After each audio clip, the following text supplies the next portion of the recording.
Talk about why you chose Charlotte. You know, you had other interests from teams like Dallas, and you know, just talk about why you chose Charlotte. Yeah, well, part of that, I think a big, thing that's always out there is like, oh, well, why not Dallas?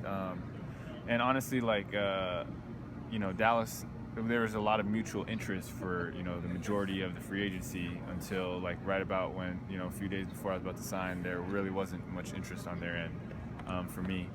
And, which is totally fine. I think that's just part of the business. And but with Charlotte, I had heard about Charlotte being interested all the way back to the NBA Combine, and then me having those conversations with Coach Silas, with Coach Cliff, and me being able to talk to the GM, assistant GM, and it just felt, everyone felt like it felt like it was a good fit. It felt like it was a really good fit, and Coach Cliff and I kind of talked about a lot of things that I've dealt with the past 3 years, and he did, obviously without me talking about him directly, he kind of just goes into like, what he believes to be good for team culture, and it hit on a lot of those issues.